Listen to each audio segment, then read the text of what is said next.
amigas y amigos de Canal 14? Muchas gracias por estar con nosotras y con nosotros, brindándonos un pedacito de este domingo para los temas que les vamos a presentar esta noche en Ventana al Mundo. Este 2023 ya se va cerrando, tiene dos frentes de batalla abiertos, lamentablemente con una gran cantidad de víctimas. Hablamos de la guerra que realizan entre Ucrania y Rusia, que comenzó desde febrero del año 2022 y allá cerca de que se vayan a cumplir 2 años el próximo mes de febrero, no tiene para cuándo terminar, ha dejado miles de muertos y también de heridos por parte de ambos bandos. Tenemos también, lamentablemente, que este 2023 se ha abierto otro frente de batalla. Se incrementa la violencia en Medio Oriente. Desde que el 7 de octubre el movimiento de resistencia islámico Hamás irrumpió dentro de Israel para realizar una serie de ataques que, por supuesto, también fueron respondidos con gran magnitud por parte del gobierno de Israel. Todo esto derivando, por supuesto, en una catástrofe de situaciones humanitarias dramáticas, crisis sanitaria dentro de la Franja de Gaza y un número incontable ya de víctimas que superan las 18,000 y más de 50,000 personas que han resultado heridas, lamentablemente, incluso también personas que siguen secuestradas a más de 2 meses del conflicto. Y esto, a su vez, se suma a una larga data de muchas guerras y de conflictos armados alrededor del mundo, en África, también lo que se ha registrado en Medio Oriente, en Siria, con esta guerra dramática que se ha registrado contra el gobierno del presidente Bashar al-Assad. Y en este marco hay 2 puntos a destacar. Uno, las acciones que han hecho pauta para que se pueda decir que se viole el derecho internacional humanitario por parte de los estados, afirmando que tienen una legítima defensa, y también se pone en tela de juicio el papel de la Organización de las Naciones Unidas, que recordemos fue creada como un organismo internacional que está con una misión principal de velar por la seguridad y la paz alrededor del mundo. Surge entonces la pregunta si eso se está cumpliendo justamente y si Naciones Unidas está haciendo suficiente para poder garantizar la seguridad en todo el mundo, en este mundo convulso que estamos viviendo en el 2023. Vamos a analizar todas estas aristas. Acompáñenos, iniciamos Ventana al Mundo.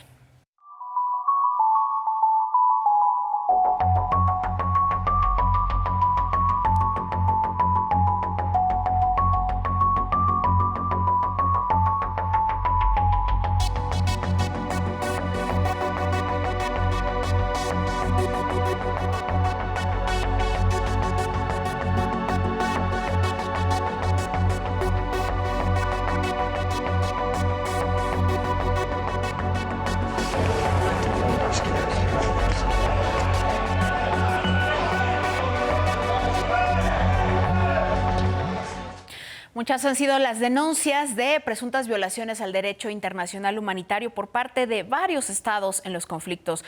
Lo vemos en el caso de Israel, en el reciente conflicto en Medio Oriente, también el caso de Rusia en la guerra que sostiene con Ucrania y también lo que ha ocurrido dentro de la lamentable guerra en Siria. Vamos a ver cómo ha sido este tema de presuntas violaciones a lo que viene siendo prácticamente las reglas de la guerra, lo que incluso en medio de conflictos armados no puede permitirse todo esto por el bien de los civiles que están en medio de las zonas de conflicto.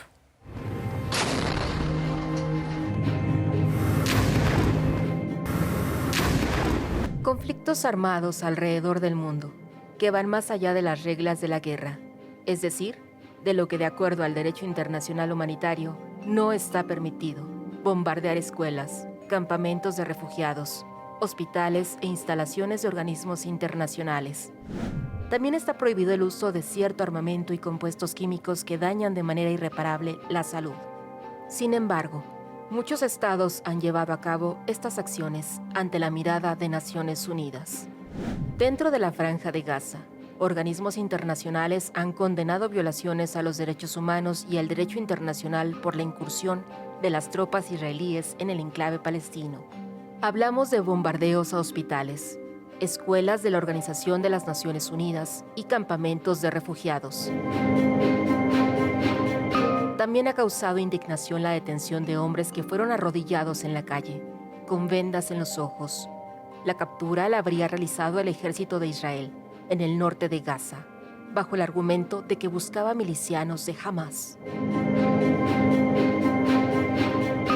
Otra alerta surgió cuando el periódico The Washington Post informó que Israel usó bombas con fósforo blanco sobre la localidad libanesa Deira, cerca de la frontera con Israel, el pasado 16 de octubre. De acuerdo con el reporte, las armas fueron suministradas por Estados Unidos. El fósforo blanco es una sustancia dañina para los ojos y las vías respiratorias, además de que puede provocar quemaduras graves en la piel. Justo sobre Estados Unidos, mucho se ha cuestionado su participación en apoyar a Ucrania en la guerra que libra contra Rusia. Estados Unidos anunció que a finales de año enviaría al ejército ucraniano armas con uranio empobrecido. Rusia condenó la medida al equipar los tanques estadounidenses con proyectiles capaces de perforar el blindaje de los tanques rusos. La Organización de las Naciones Unidas advirtió que podría haber un riesgo para individuos que manejen los proyectiles.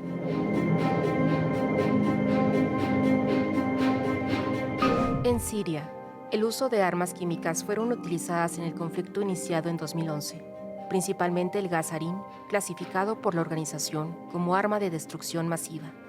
Al menos 1.400 personas murieron el 21 de agosto de 2013 en el ataque con gas sarín cerca de Damasco, atribuido al régimen de Bashar al-Assad. Fue utilizado en 2013 en otro ataque letal en Ghouta, cerca de la capital, Damasco, en el que murieron al menos 300 personas, y otro ataque más, en abril de 2017, en Khan Sheikhoun, y que provocó la muerte de al menos 87 personas. Todos ataques que se presentaron en zonas controladas por la oposición. El gas sarín es una sustancia letal. La muerte suele producirse por asfixia, debido a que los músculos involucrados en la respiración dejan de funcionar. Las condenas a todos estos actos se registran, sin que sea impedimento para que se sigan perpetrando. Con información de Laura Durán, Canal 14. Sin duda, estos temas han abierto las discusiones tanto en la Asamblea General como en el Consejo de Seguridad de las Naciones Unidas, y vamos a ver cuál es el entramado aquí de los países y también de los intereses que impiden en muchas ocasiones que se pueda llegar a una decisión que sea que repercuta dentro del campo de batalla para que se frene la violencia. Vamos a ver, la Asamblea General tiene 193 Estados miembros, es el único que cuenta con representación universal. La toma de decisiones requiere de una mayoría de 2/3 cuando se trata de asuntos de vital importancia, como justamente los que se refieren a la paz y a la seguridad, así como a la admisión de nuevos miembros y asuntos de presupuesto. Y a diferencia de la Asamblea General, el Consejo de Seguridad se reúne todo el año y tiene la responsabilidad principal de mantener la paz y la seguridad internacionales. Son 15 sus miembros, 5 de ellos son permanentes y 10 están de manera temporal. Y este Consejo de Seguridad dirige la labor de determinar la existencia de las amenazas contra la paz o actos de agresión, y también pide a las partes involucradas que se llegue a un acuerdo pacífico y recomienda métodos para que puedan determinarse las soluciones. Y en algunos casos el Consejo también puede recurrir a la imposición de sanciones, incluso a la autorización del uso de la fuerza para mantener la paz, de aquí las misiones internacionales. Y entonces es aquí donde viene la encrucijada, porque justamente los 5 miembros permanentes del Consejo de Seguridad de Naciones Unidas tienen el poder de veto de las resoluciones. Hablamos de China, de Estados Unidos, de Rusia, de Francia y de Reino Unido, que incluso han vetado resoluciones justamente contra ellos mismos, como ha sido en el caso de Rusia con la guerra en Ucrania. Y a todo esto, México, por supuesto, siempre ha estado muy activo en el seno de Naciones Unidas. Es un activo promotor del fin de las armas nucleares en el mundo. Recordemos que fuimos los grandes impulsores del Tratado de Tlatelolco contra la proliferación nuclear. México se ha posicionado, por supuesto, sobre el peligro que representa el poderío nuclear en el conflicto recientemente detonado en Medio Oriente. Juan Ramón de la Fuente, quien fuera embajador de México en la ONU, advirtió el riesgo de que se puedan usar armas atómicas y recalcó que las armas de destrucción masiva no solamente no garantizan la seguridad internacional, sino ponen en peligro la supervivencia. Las tensiones geopolíticas crecen a la par del gasto militar y de la modernización de los arsenales nucleares. En consecuencia, el riesgo del uso deliberado o accidental de las armas nucleares está hoy más presente que nunca antes. Por eso mismo, nos resulta inaceptable guardar silencio ante las voces que abogan por la conservación, la amenaza o incluso el uso de esas armas como instrumento de coerción.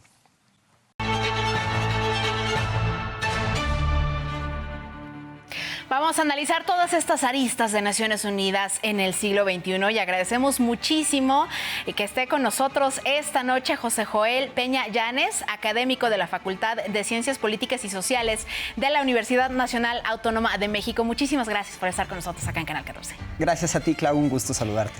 Bueno, pues, ¿qué está pasando en Naciones Unidas? Tenemos dos frentes de batalla bastante activos. Muchas críticas también por parte de tanto de la sociedad civil como de muchos gobiernos que están diciendo que hay una actuación pues que tiene bastantes bosquejos, que deja un tanto que desear, pero también conocemos que hay muchas cuestiones detrás de Naciones Unidas que no le permiten actuar tal cual como se esperaría. ¿Qué es lo que está ocurriendo dentro de Naciones Unidas?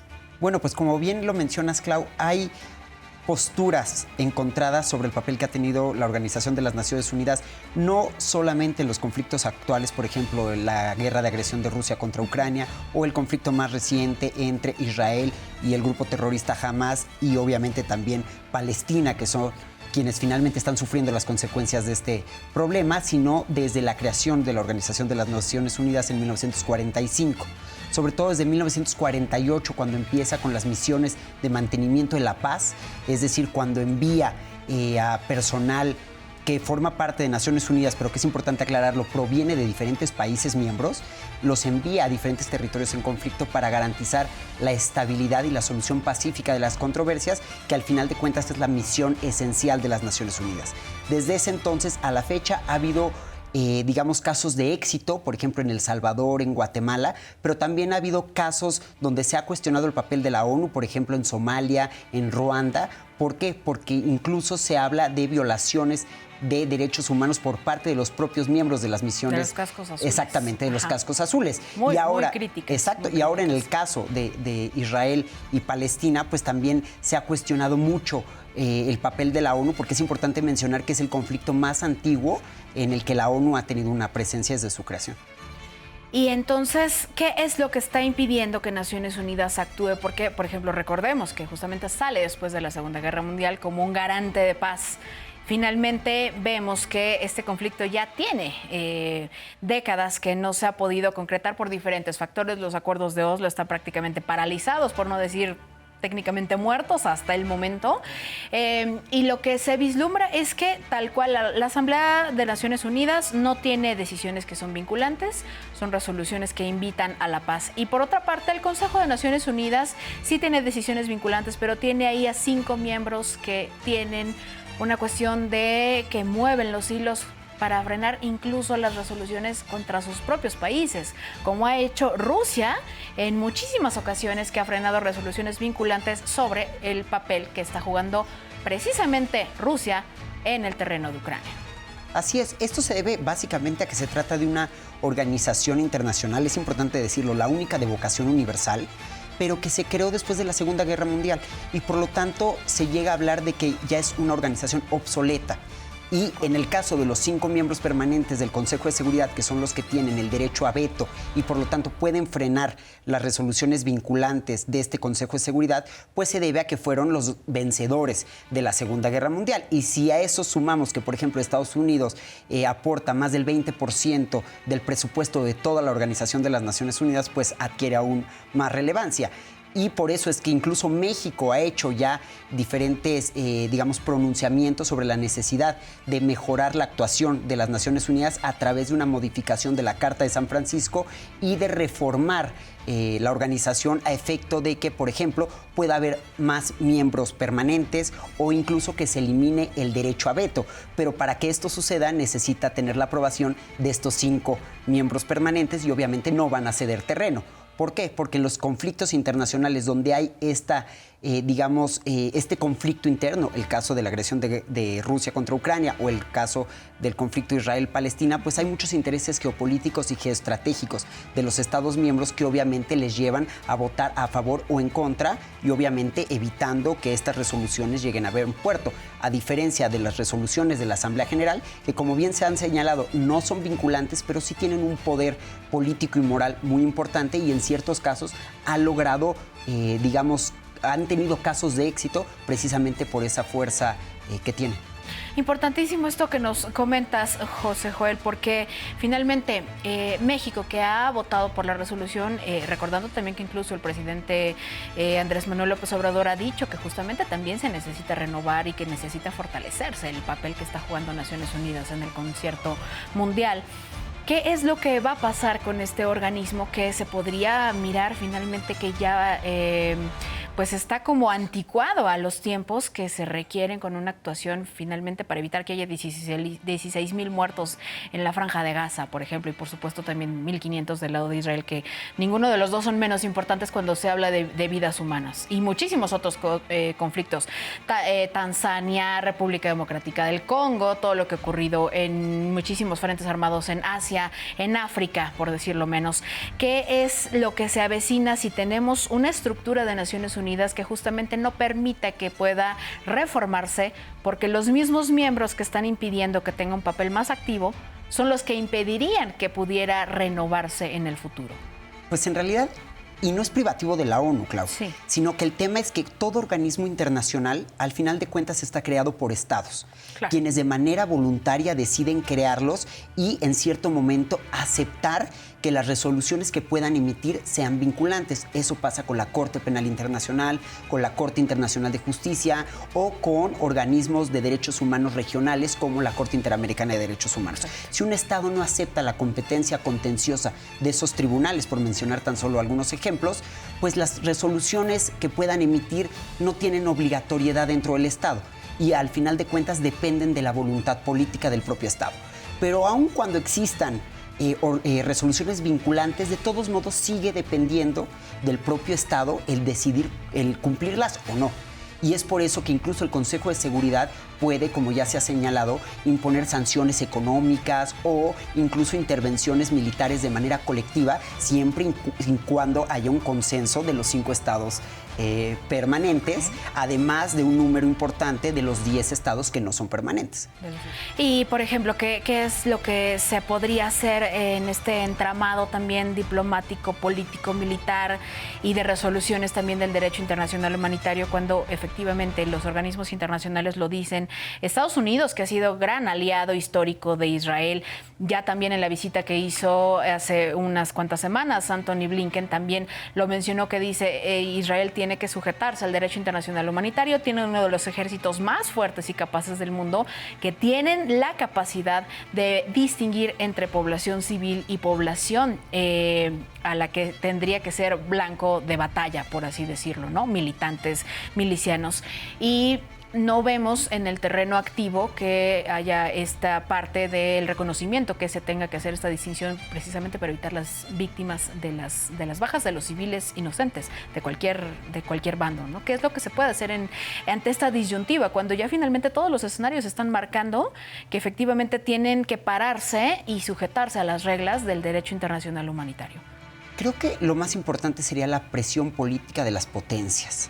En el caso del conflicto israelo-palestino, pues Estados Unidos tendría que, digamos, ponerle un alto a Israel. Es muy difícil que lo haga en términos tajantes, pero hace poco el presidente Biden publicó un artículo en donde él dice que él está a favor incluso de la resolución famosa de los 2 estados. Es decir, que tanto Palestina como Israel tengan su propio estado internacionalmente reconocido de manera que coexistan de manera pacífica. Él así lo menciona y él dice que está muy, contrariado y muy preocupado por todas las personas, sobre todo niñas, niños, personas de la tercera edad que están sufriendo, que están perdiendo incluso la vida en cifras récord debido a los ataques precisamente que está perpetuando Israel en territorio palestino, sin hacer esta distinción a la cual ya habíamos referido. Y ahora, los cascos azules y las misiones humanitarias, sabemos que ya en el terreno humanitario son diversas las agencias que tiene Naciones Unidas, tanto en el frente de Ucrania como en el frente de Medio Oriente.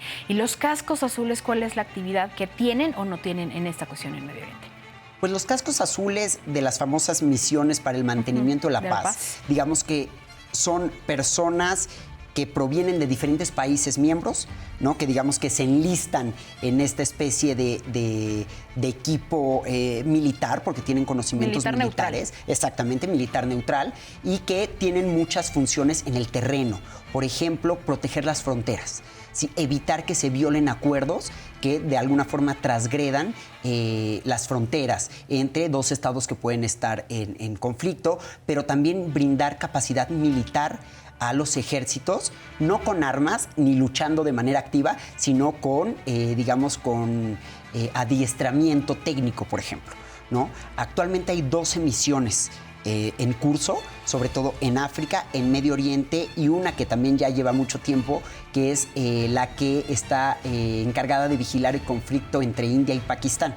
Pero si nosotros nos enfocamos en la cuestión de Israel y Palestina, la primera misión de paz que se creó en 1948 precisamente fue para resguardar el famoso acuerdo al que se llegó en su momento de la creación de un Estado de Israel y de un Estado palestino. Entonces, esto precisamente es lo que lleva a cuestionar la efectividad de una organización como las Naciones Unidas e incluso de los cascos azules. Han tenido, como ya lo habíamos mencionado, muchos casos de éxito, insisto, en Centroamérica, por ejemplo, incluso en África, pero hay regiones como Ruanda, Somalia o incluso la antigua República de Yugoslavia, donde se les criticó por violaciones a derechos humanos y por no lograr una pacificación como es, a final de cuentas, el fin último. Pues esperemos que pronto llegue a buen puerto la negociación para que se haga una tregua permanente y, por supuesto, que se pueda retomar la paz en este conflicto que, pues sí, está ampliándose a nivel regional con muchísimos actores y también con muchos factores que están en curso desde muchísimas décadas atrás, lamentablemente, y que puedan encontrar la paz, por supuesto, y el frente de batalla que también tenemos en Ucrania, que se acerca a su segundo aniversario el próximo mes de febrero. Muchísimas gracias, José Joel, por estar con nosotros acá en Ventana al Mundo. Gracias, Clau, un gusto saludarte. Se nos acabó el tiempo, una plática muy interesante, un análisis por demás interesante sobre toda esta cuestión que ocurre en Medio Oriente. Gracias por estar con nosotros. Recuerde que recibimos con muchísimo gusto todos sus comentarios para hacer de este espacio mejor cada ocasión. Muchísimas gracias y no se vaya, quédese con lo que le tenemos preparado aquí en su casa, Canal 14.